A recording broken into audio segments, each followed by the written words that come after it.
Saviez-vous que votre Bible renferme de nombreux secrets? Des secrets qui changeraient totalement votre point de vue et même vos croyances. Alors pour ce faire, tâchez de bien suivre la vidéo d'aujourd'hui. Avant de commencer notre aventure, n'oubliez pas de vous abonner à la chaîne et de cliquer rapidement sur le bouton like. Parce que les secrets que vous allez découvrir aujourd'hui sont tellement intéressants et suspicieux qu'ils ne sont même plus enseignés par l'Église. Comme d'habitude, tous les liens des sources seront disponibles dans la description. Il n'y a pas d'âme immortelle. Allez, on commence avec le sujet le plus majeur et important pour toute personne, celui de la vie et la mort. Avez-vous une âme immortelle? Cette âme continue-t-elle de vivre après votre mort? Les âmes des personnes décédées errent-elles encore sur terre ou sont-elles au ciel? La plupart des chrétiens affirment qu'ils connaissent les réponses à ces questions. Ils supposent que leurs croyances sont ancrées dans la Bible et que l'âme immortelle existe vraiment. Mais est-ce vrai? La Bible soutient-elle l'affirmation selon laquelle il existe une âme immortelle? La vérité peut vous choquer. En effet, il n'existe aucun verset biblique qui ne regroupe les mots immortel et âme l'un à côté de l'autre. De plus, de la Genèse à l'Apocalypse, vous ne trouverez jamais le terme âme immortelle. Par contre, il existe des versets bibliques qui réfutent l'enseignement de l'immortalité de l'âme. La Bible révèle que l'âme est mortelle et peut effectivement mourir. Pourquoi donc une telle réalité reste inconnue pour les chrétiens? Jésus-Christ n'avait pas les cheveux longs. Passons du sujet le plus important pour l'homme au sujet numéro 1 pour tout croyant, Jésus-Christ. T'es-tu déjà demandé si Jésus avait les cheveux longs? Tu as peut-être une idée de l'apparence de Jésus en te basant sur des films, des vitraux dans ton église ou d'autres images que tu as vues. Ces images sont le pur fruit de l'imagination d'un artiste. Il n'existe aucune image de Jésus créée de son vivant, et la Bible ne mentionne pas la longueur de ses cheveux. Dans la Bible, il n'y a pas de verset décrivant les cheveux de Jésus. Cependant, certains versets décrivent exactement comment les hommes juifs prenaient soin de leurs cheveux, conformément à la loi. D'après ces versets, Jésus avait probablement des cheveux noirs soigneusement taillés. Une barbe. Les cheveux longs étaient une exception. La plupart des hommes juifs avaient des cheveux plus courts. Le Christ est un homme d'apparence ordinaire qui avait les mêmes traits que ses compatriotes juifs de l'époque. Plus tard, il a inspiré Paul à écrire ces mots. La nature elle-même ne vous apprend-elle pas que si un homme a les cheveux longs, c'est un déshonneur pour lui? 1 Corinthiens 11,14. Jésus n'est pas l'enfant unique de Marie. Toujours à propos des secrets de Jésus-Christ, il existe une vérité totalement évidente de la Bible, que personne ne peut contester. En effet, Joseph et Marie, après la naissance de Jésus-Christ, ont mené une vie de couple totalement normale, et ont eu d'autres enfants. Mais l'Église romaine a eu tendance à imposer des superstitions à ses adhérents, et a rendu beaucoup de gens volontairement aveugles à ce fait. On prouve le contraire à partir de 3 preuves. En premier lieu, si Dieu avait ordonné que Marie reste vierge pour toujours, Joseph n'aurait pas été autorisé à l'épouser. Ce que l'ange a dit à Joseph est très clair. Ne crains pas de prendre chez toi Marie, ta femme. Il est déraisonnable d'imaginer que Marie n'était qu'une épouse traditionnelle, qui n'avait pas l'expérience de la relation conjugale avec son mari. Deuxièmement, le récit évangélique montre clairement que Joseph a une relation charnelle avec Marie. Mais après la naissance du Christ, le récit de saint Matthieu indique que Joseph prit sa femme auprès de lui. Et troisièmement, si Jésus-Christ était le fils unique de Marie, il n'aurait pas été nécessaire de le désigner comme son premier fils né. Le concise Oxford Dictionary définit le terme premier-né comme l'enfant le plus âgé. En effet, de nombreux éléments provenant des Écritures montrent que Marie a eu d'autres enfants après la naissance de Jésus-Christ, son fils premier-né, et les noms de certains d'entre eux ont même été spécifiquement mentionnés. L'Apocalypse de James. Il y a un refrain commun parmi les érudits libéraux, qui disent que l'Église a supprimé des dizaines d'évangiles. La raison, disent-ils? Parce que ces livres contiennent des informations scandaleuses sur Jésus que l'Église voulait cacher. Il ne voulait pas que tout le monde connaisse des détails sommaires. Plongeons un peu plus dans le monde mystérieux entourant la Bible et ses textes. Les conseils secrets et les prophéties que Jésus a données à son frère, Jacques, sont forcément un sujet explosif. Mais les 2 livres de l'Apocalypse de Jacques ont été rejetés lorsque l'empereur Constantin a demandé à ses évêques d'uniformiser la religion chrétienne montante. Des fragments des livres interdits attribués à Jacques circulaient depuis un certain temps. Nous les connaissons surtout grâce aux écrits trouvés dans une collection connue, sous le nom de Bibliothèque de Nag Hammadi, en décembre 1945. Les 2 livres de l'Apocalypse de Jacques prétendent détailler les enseignements de Jésus à son frère Jacques. Ils sont écrits sous la forme d'une narration, où Jésus est engagé dans un dialogue avec son frère. Le Seigneur dit « Jacques, après cela, je te révélerai tout. Non pas pour toi seul, mais pour l'incrédulité des hommes, afin que la foi existe en eux. » Peut-on lire dans un fragment copte. Il cherche à rassurer son frère que tout est comme il se doit. Il décrit le paradis. Il donne à Jacques les mots de passe nécessaires pour garantir son entrée. Il donne des conseils pour combattre les défis surnaturels. Il prédit des événements futurs. Il avertit Jacques des circonstances entourant son propre martyre. Évangile de Thomas. En 1945, des agriculteurs de Nag Hammadi, en Égypte, creusaient et ont trouvé une jarre en terre cuite dans le sol. Les fermiers, qui espéraient trouver un trésor, ont été profondément déçus lorsqu'ils ont trouvé un tas de textes à la place. Ils étaient loin de se douter que ces textes auraient plus de valeur que n'importe quel trésor. Parmi les nombreux textes, il y en avait un qui commençait par « Voici les paroles secrètes que Jésus vivant a prononcées » et que Didymos Judas Thomas a écrites, et se terminait par l'évangile selon Thomas. Contrairement aux évangiles canoniques, Thomas ne suit pas une structure narrative.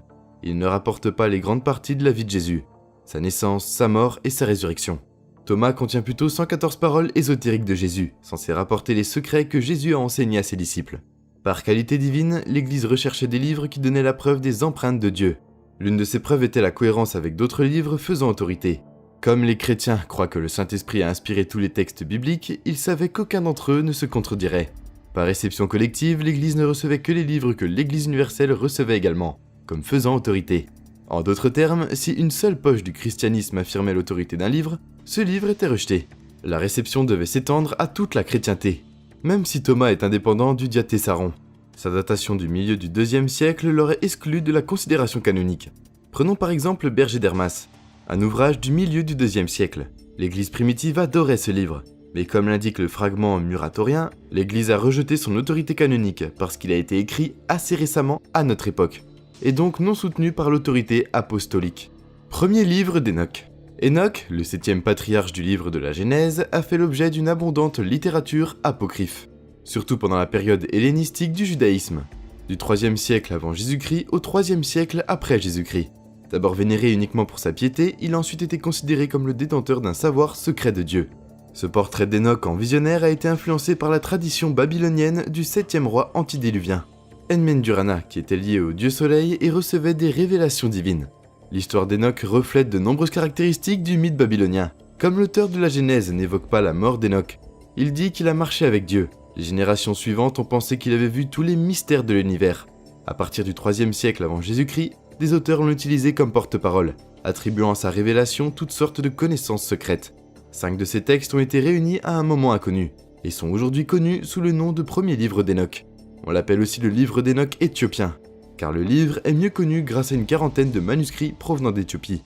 Cependant, il existe de nombreux fragments araméens, des parties constitutives parmi les manuscrits de la mer Morte, une poignée de fragments grecs et un débris en latin.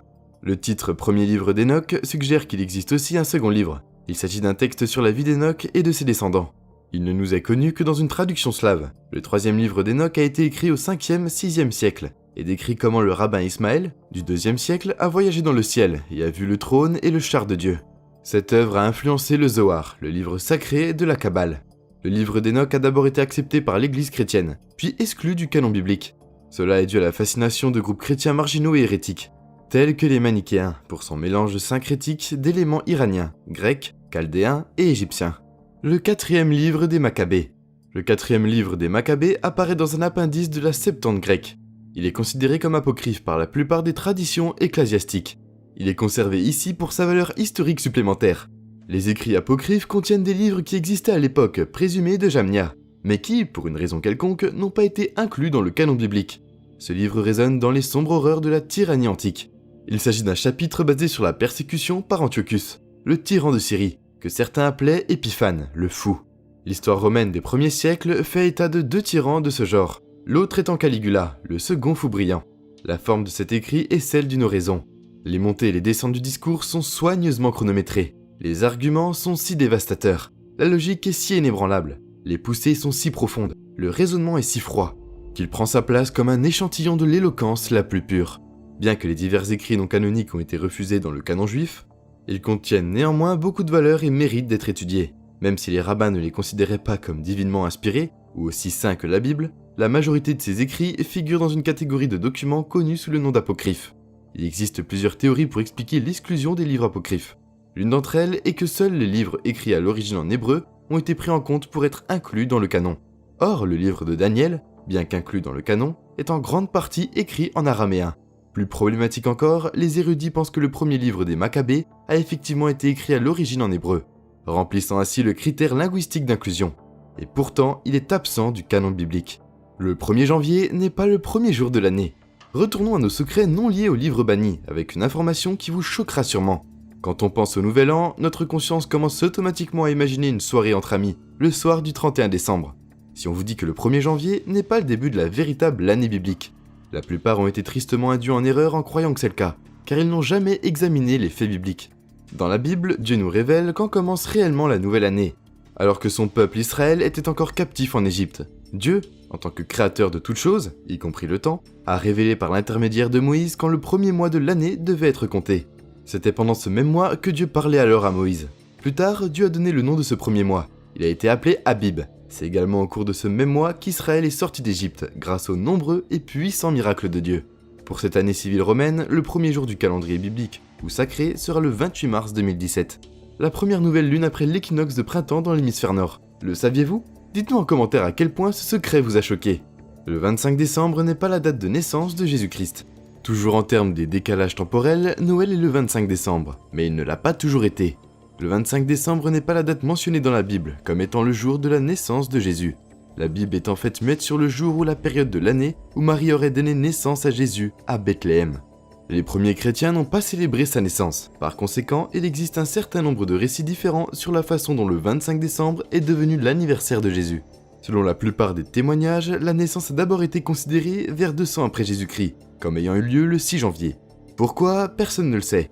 Mais cela pourrait être le résultat d'un calcul basé sur une date de crucifixion, supposée du 6 avril, associée à l'ancienne croyance selon laquelle les prophètes mouraient le même jour que leur conception, selon religionfacts.com. Au milieu du IVe siècle, la célébration de l'anniversaire a été déplacée au 25 décembre. Qui a pris cette décision ? Certains récits disent que c'était le pape. D'autres disent que ce n'était pas le cas, et sur ce point, personne ne sait plus de détails. Jésus n'a pas été ressuscité un dimanche matin. Environ 1 milliard de protestants et de catholiques croient que Jésus-Christ a été crucifié et mis au tombeau un vendredi après-midi, le vendredi saint, et qu'il est revenu à la vie à l'aube du dimanche matin de Pâques, un jour et demi plus tard.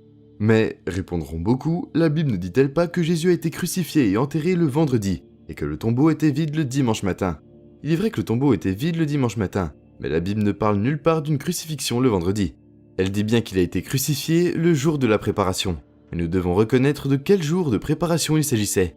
N'oubliez pas que la Bible parle de sabbat annuel, jour saint, en plus du sabbat hebdomadaire. Jésus a été crucifié le jour de préparation précédant un sabbat annuel, pendant la partie diurne de la Pâque.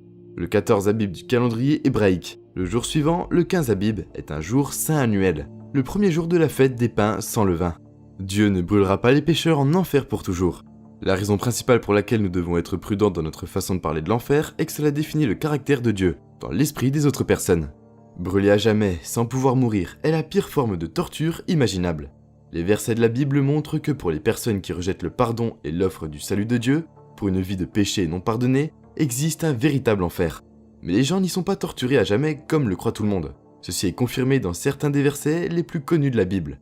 Après la mort physique, la résurrection et le jugement. Les personnes qui rejettent l'offre de salut et de vie éternelle de Dieu finiront par mourir, fin de l'existence, en enfer. Le degré et la durée de la punition pour le péché personnel étant déterminés par Dieu au moment du jugement. Contrairement à ce que la plupart des chrétiens ont appris de l'Église et conformément à ce que la Bible dit, la durée peut être très longue, mais pas éternelle. Dans la Bible, l'Église ne fait pas référence à des bâtiments. Bibliquement, l'Église n'est pas un bâtiment, c'est un peuple. Lorsque vous lisez la Bible, vous trouvez plusieurs métaphores utilisées pour l'Église.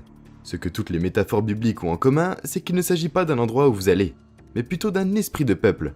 Vous ne vous rendez pas vers le corps, vous faites partie du corps. De même, la famille n'est pas quelque chose où on va, c'est quelque chose que l'on est.